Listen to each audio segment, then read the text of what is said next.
ने हमारे संविधान और देश की लोकतांत्रिक व्यवस्थाओं पर अपना अटूट विश्वास दोहराया है। 24 का चुनाव दुनिया का सबसे बड़ा चुनाव था। दुनिया के किसी भी देश में इतना बड़ा चुनाव कभी नहीं हुआ, जिसमें 65 करोड़ लोगों ने वोट डाले हैं।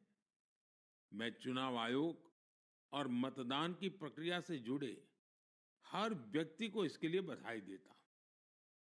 मेरे प्यारे देशवासियों, आज 30 जून का यह दिन बहुत ही महत्वपूर्ण है। इस दिन को हमारे आदिवासी भाई बहन हूल दिवस के रूप में मनाते हैं। यह दिन वीर सिद्धो कान्हू के अदम्य साहस से जुड़ा है, जिन्होंने विदेशी शासकों के अत्याचार का पुरजोर विरोध किया था। वीर सिद्धो कान्हू ने हजारों संथाली साथियों को एकजुट करके अंग्रेजों का जी जान से मुकाबला किया। और जानते हैं ये कब हुआ था? ये हुआ था 1855 में।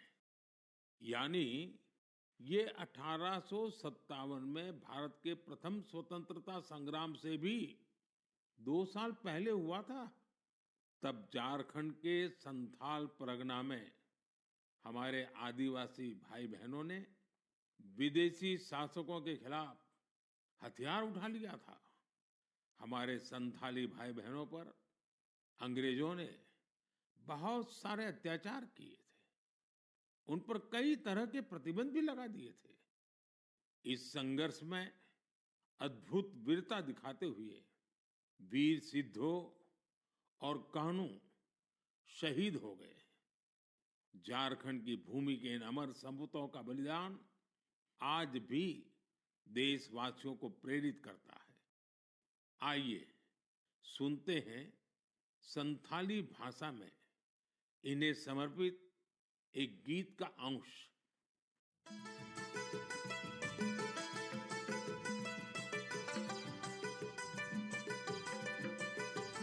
सीधा कानू बोल बुहा मनावे 29 जन जहाँ दिसमरिया मरंग हुदो सांताल हुलका सांताल हुदो आंदोड़ लेना इंग्रेज कानून भंगोड़ लेना जुमे बंजो एसपीटी अकेला गोयना जंगारे पैगान साड़ी कने घाम जा उनको होले बुहा होले होले। मेरे प्यारे साथियों, अगर मैं आपसे पूछूं कि दुनिया का सबसे अनमोल रिश्ता कौन सा होता है, तो आप जरूर कहेंगे मां। हम सबके जीवन में मां का दर्जा सबसे ऊंचा होता है। मां हर दुख सहकर भी अपने बच्चे का पालन पोषण करती है।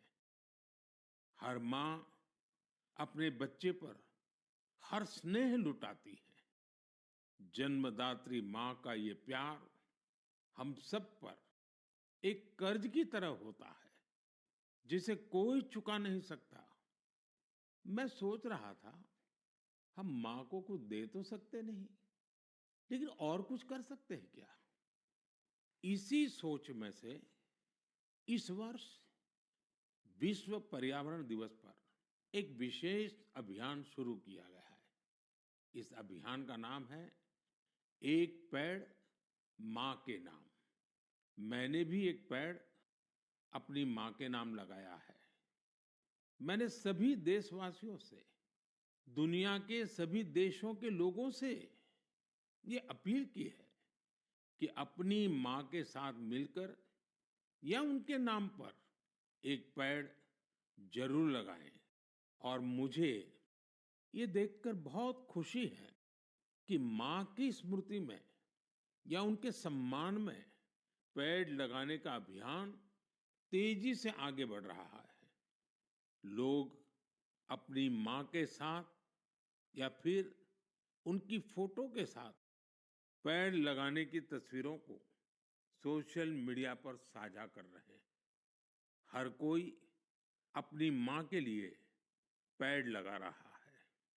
चाहे वो अमीर हो या गरीब, चाहे वो कामकाजी महिला हो या गृहिणी।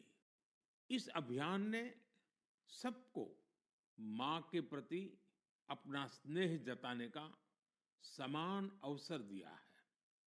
वो अपनी तस्वीरों को हैशटैग प्लांट फॉर मदर और हैशटैग एक पेड़ मां के नाम इसके साथ साझा करके दूसरों को प्रेरित कर रहे हैं।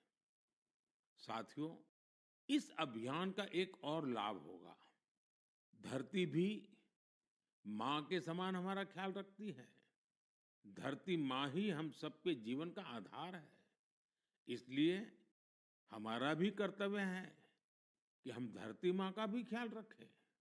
मां के नाम पेड़ लगाने के अभियान से अपनी मां का सम्मान तो होगा ही होगा, धरती मां की भी रक्षा होगी। पिछले एक दशक में भारत में सबके प्रयास से वन क्षेत्र का अभूतपूर्व विस्तार हुआ है। अमृत महोत्सव के दौरान देश भर में 60,000 से ज्यादा अमृत सरोवर भी बनाए गए हैं। अब हमें ऐसे ही मां के नाम पर पेड़ लगाने के अभियान को गति देनी है। मेरे प्यारे देशवासियों, देश के अलग अलग हिस्सों में मानसून तेजी से अपना रंग बिखेर रहा है और बारिश के इस मौसम में सबके घर में जिस चीज की खोज शुरू हो गई है वो है छाता। मन की बात में आज मैं आपको एक खास तरह के छातों के बारे में बताना चाहता हूं। ये छाते तैयार होते हैं हमारे केरला में। वैसे तो केरला की संस्कृति में छातों का विशेष महत्व है। छाते वहाँ कई परंपराओं और विधि विधान का अहम हिस्सा होते हैं।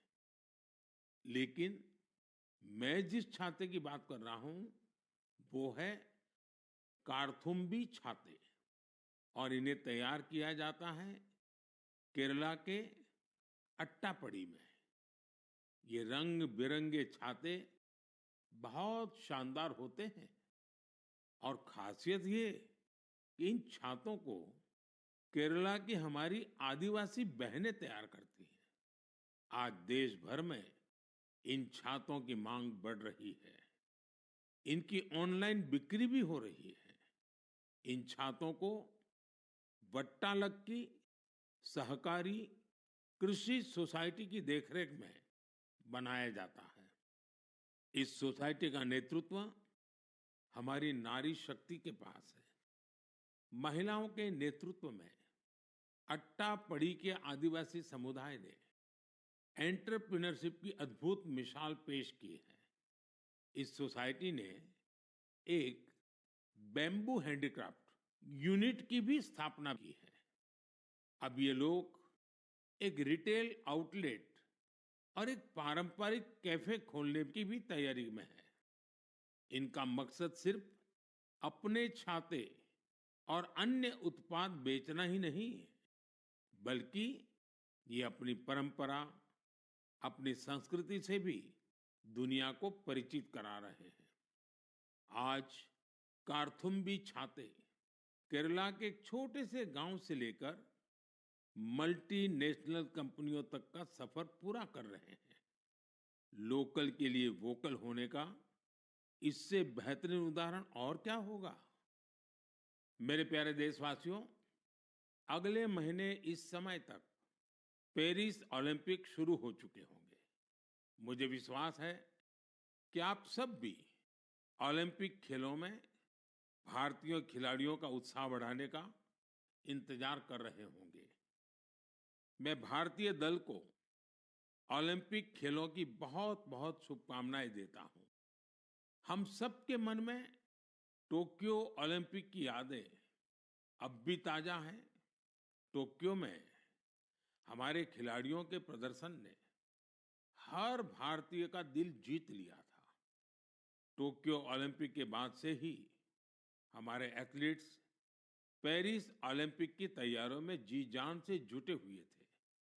सभी खिलाड़ियों को मिला दे तो इन सब ने करीब 900 900 इंटरनेशनल कंपटीशन में हिस्सा लिया है। ये काफी बड़ी संख्या है। साथियों, पेरिस ओलंपिक में आपको कुछ चीजें पहली बार देखने को मिलेगी।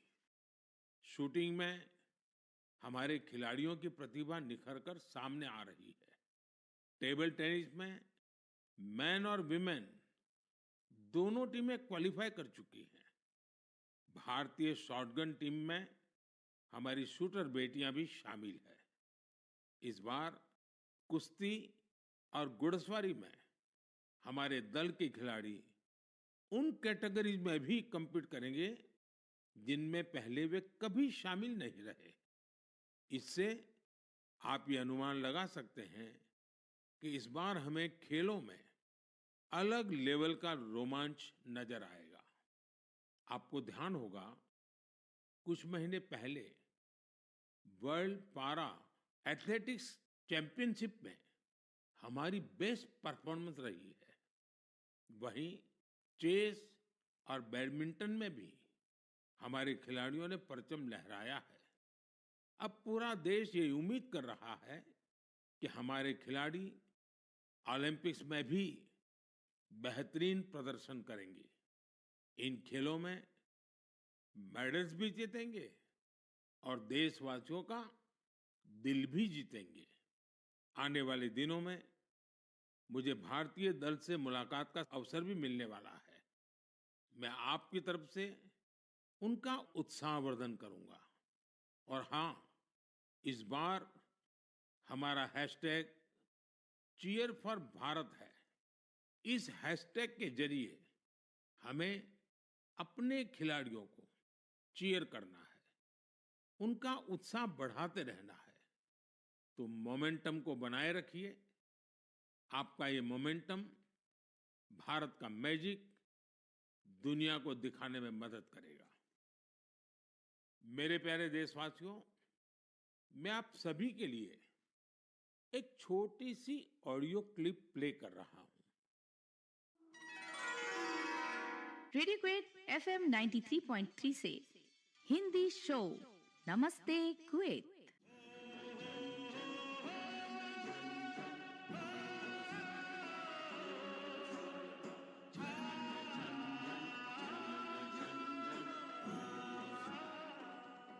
एक ऐसा कार्यक्रम जिसमें हम बात करेंगे कुवैत भारत संबंध के बारे में, कुवैत भारत संस्कृति के बारे में और उस रिश्ते के बारे में जो दोनों देशों को अलग-अलग क्षेत्रों में जोड़ता है। इस रेडियो कार्यक्रम को सुनकर आप भी हैरत में पड़ गए ना? तो आइए आपको इसके पीछे की पूरी बात बताते हैं। दरअसल ये कुवैत रेडियो के एक प्रसारण की क्लिप है। अब आप सोचेंगे कि बात हो रही है कुवैत की, तो वहां हिंदी कहां से आ गई? दरअसल कुवैत सरकार ने अपने नेशनल रेडियो पर एक विशेष कार्यक्रम शुरू किया है और वो भी हिंदी में। कुवैत रेडियो पर हर रविवार को इसका प्रसारण आधे घंटे के लिए किया जाता है। इसमें भारतीय संस्कृति के अलग अलग रंग शामिल होते हैं। हमारी फिल्में और कला जगत से जुड़ी चर्चाएं वहां भारतीय समुदाय के बीच बहुत लोकप्रिय है। मुझे तो यहां तक बताया गया है कि कुवैत के स्थानीय लोग भी इसमें खूब दिलचस्पी ले रहे हैं। मैं कुवैत की सरकार और वहां के लोगों का हृदय से धन्यवाद करता हूं, जिन्होंने ये शानदार पहल की है। साथियों, आज दुनिया भर में हमारी संस्कृति का जिस तरह गौरवगान हो रहा है, उससे किस भारतीय को खुशी नहीं होगी? अब जैसे तुर्कमेनिस्तान में इस साल मई में वहां के राष्ट्रीय कवि की 300वीं जन्म जयंती मनाई गई। इस अवसर पर तुर्कमेनिस्तान के राष्ट्रपति ने दुनिया के 24 प्रसिद्ध कवियों की प्रतिमाओं का अनावरण किया। इनमें से एक प्रतिमा गुरुदेव रविंद्रनाथ टैगोर जी की भी है। ये गुरुदेव का सम्मान है, भारत का सम्मान है। इसी तरह जून के महीने में दो कैरेबियाई देश सूरीनाम और सेंट विंसेंट एंड द ग्रेनाडीज ने अपने इंडियन हेरिटेज को पूरे जोश और उत्साह के साथ सेलिब्रेट किया।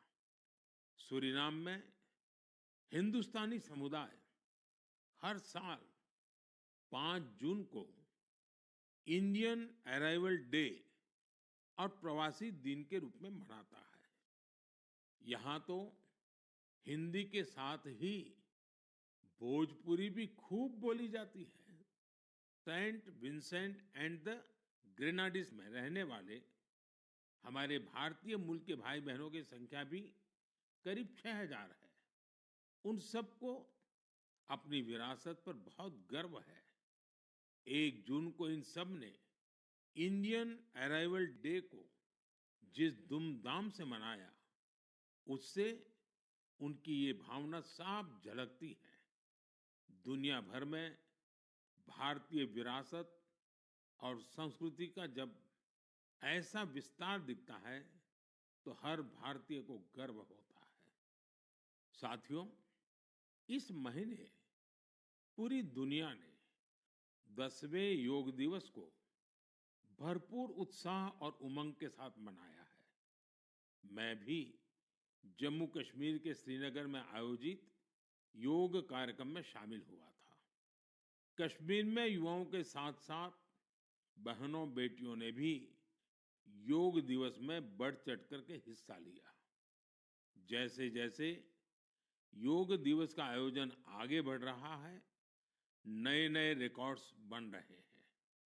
दुनिया भर में योग दिवस ने कई शानदार उपलब्धियां हासिल की हैं। सऊदी अरब में पहली बार एक महिला अल हनौफ साद जी ने कॉमन योगा प्रोटोकॉल को लीड किया। ये पहली बार है जब किसी सऊदी महिला ने किसी मेन योगा सेशन को इंस्ट्रक्ट किया हो। इजिप्ट में इस बार योग दिवस पर एक फोटो कंपटीशन का आयोजन किया गया। नील नदी के किनारे, रेड सी के बीचेज पर और पिरामिडों के सामने योग करते लाखों लोगों की तस्वीरें बहुत लोकप्रिय हुई। अपने मार्बल बुद्धा स्टैचू के लिए प्रसिद्ध म्यांमार का मारा विजया पैगोडा कॉम्प्लेक्स दुनिया में मशहूर है। यहाँ भी 21 जून को शानदार योगा सेशन का आयोजन हुआ। बहरीन में दिव्यांग बच्चों के लिए एक स्पेशल कैंप का आयोजन किया गया। श्रीलंका में यूनेस्को हेरिटेज साइट के लिए मशहूर गोल्फ फोर्ट में एक यादगार योगा सेशन हुआ। अमेरिका के न्यूयॉर्क में ऑब्जर्वेशन डेक पर भी लोगों ने योग किया। मार्शल आइलैंड पर भी पहली बार बड़े स्तर पर हुए योग के कार्यक्रम में यहाँ के राष्ट्रपति जी ने भी हिस्सा लिया। भूटान के थिम्पू में भी एक बड़ा योग दिवस का कार्यक्रम हुआ, जिसमें मेरे मित्र प्रधानमंत्री टोबगे भी शामिल हुए। यानी दुनिया के कोने कोने में योग करते लोगों के विहंगम दृश्य हम सब ने देखे। मैं योग दिवस में हिस्सा लेने वाले सभी साथियों का हृदय से आभार व्यक्त करता हूं। मेरा आपसे एक पुराना आग्रह भी रहा है। हमें योग को केवल एक दिन का अभ्यास नहीं बनाना है। आप नियमित रूप से योग करें। इससे आप अपने जीवन में सकारात्मक बदलावों को जरूर महसूस करेंगे। साथियों, भारत के कितने ही प्रोडक्ट्स हैं जिनकी दुनिया भर में बहुत डिमांड है, और जब हम भारत के किसी लोकल प्रोडक्ट को ग्लोबल होते देखते हैं तो गर्व से भर जाना स्वाभाविक है। ऐसा ही एक प्रोडक्ट है अराकू कॉफी।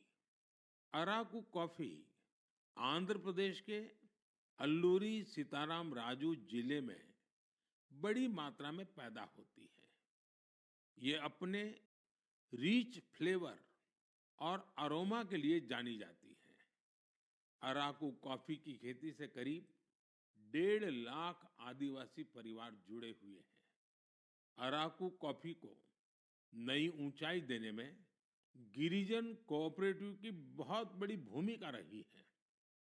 इसने यहाँ के किसान भाई बहनों को एक साथ लाने का काम किया और उन्हें अराकू कॉफी की खेती के लिए प्रोत्साहन दिया। इससे इन किसानों की कमाई भी बहुत बढ़ गई है। इसका बहुत लाभ कोंडा डोरा आदिवासी समुदाय को भी मिला है। कमाई के साथ साथ उन्हें सम्मान का जीवन भी मिल रहा है। मुझे याद है एक बार विशाखापत्तनम में आंध्र प्रदेश के मुख्यमंत्री चंद्रबाबू नायडू गारू के साथ मुझे इस कॉफी का स्वाद लेने का मौका मिला था। इसके टेस्ट की तो पूछिए ही मत, कमाल की होती है ये कॉफी। अराकू कॉफी को कई ग्लोबल अवार्ड्स मिले हैं। दिल्ली में हुई G20 समिट में भी कॉफी छाई हुई थी। आपको जब भी अवसर मिले आप भी अराकू कॉफी का आनंद जरूर लें। साथियों, लोकल प्रोडक्ट को ग्लोबल बनाने में हमारे जम्मू कश्मीर के लोग भी पीछे नहीं हैं। पिछले महीने जम्मू कश्मीर ने जो कर दिखाया है वो देश भर के लोगों के लिए भी एक मिसाल है। यहाँ के पुलवामा से स्नो पीच की पहली खेप लंदन भेजी गई। कुछ लोगों को ये आइडिया सूझा कि कश्मीर में उगने वाली एक्सोटिक वेजिटेबल्स को क्यों न दुनिया के नक्शे पर लाया जाए। बस फिर क्या था, चकुरा गांव के अब्दुल राशिद मीर जी इसके लिए सबसे पहले आगे आए। उन्होंने गांव के अन्य किसानों की जमीन को एक साथ मिलाकर स्नो पीज उगाने का काम शुरू किया और देखते ही देखते स्नो पीज कश्मीर से लंदन तक पहुंचने लगी। इस सफलता ने जम्मू कश्मीर के लोगों की समृद्धि के लिए नए द्वार खोले हैं। हमारे देश में ऐसे यूनिक प्रोडक्ट्स की कमी नहीं है। आप ऐसे प्रोडक्ट्स को #माइप्रोडक्टमाइप्राइड के साथ जरूर शेयर करें। मैं इस विषय पर आने वाले मन की बात में भी चर्चा करूंगा। मम प्रियाः देशवासिनः अद्य अहम किंचित चर्चा संस्कृत भाषायाम आरभे। आप सोच रहे होंगे कि मन की बात में अचानक संस्कृत में क्यों बोल रहा हूं। इसकी वजह है आज संस्कृत से जुड़ा एक खास अवसर। आज 30 जून को आकाशवाणी का संस्कृत बुलेटिन अपने प्रसारण के 50 साल पूरे कर रहा है। 50 वर्षों से लगातार इस बुलेटिन ने कितने ही लोगों को संस्कृत से जोड़े रखा है।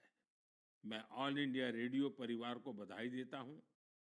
साथियों, संस्कृत की प्राचीन भारतीय ज्ञान और विज्ञान की प्रगति में बड़ी भूमिका रही है। आज के समय की मांग है कि हम संस्कृत को सम्मान भी दें और उसे अपने दैनिक जीवन से भी जोड़ें।